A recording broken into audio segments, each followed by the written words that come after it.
What's going on, y'all? JT here with an RC update. Some of you guys may already know about this, some of you guys may not. But HPI has announced the Savage XL. So this is a lot larger, of course, and longer than the standard Savage. And I'm going to show you guys in just a second the size comparisons between this and the Savage X. You guys see the Savage X there, and then the Savage XL right behind it. So I got some specifications coming up on the length and the wheelbase as well. But this truck is going to run you 819.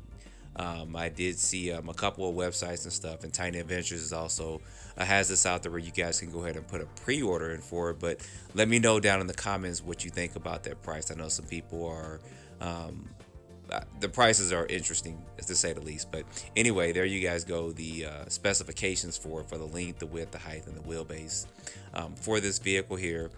You guys can go over to HPI Racing and check that out. See more detailed information on this vehicle. But I did at least want to bring this to you guys' attention, let you know they did do improvements on it. Drivetrains have always been pretty sturdy and pretty tough, and I'm pretty sure they did some updates to it. And one of the biggest updates is going to be this right here. 17mm hex and hubs and stuff on it, which is great. So but I'm not going to go too in depth on this. You guys can look that up on HPI's website, but I did want to let you know about their price and get you guys' thoughts on it. So don't forget to like, subscribe, and stay tuned for more videos. Thanks for watching.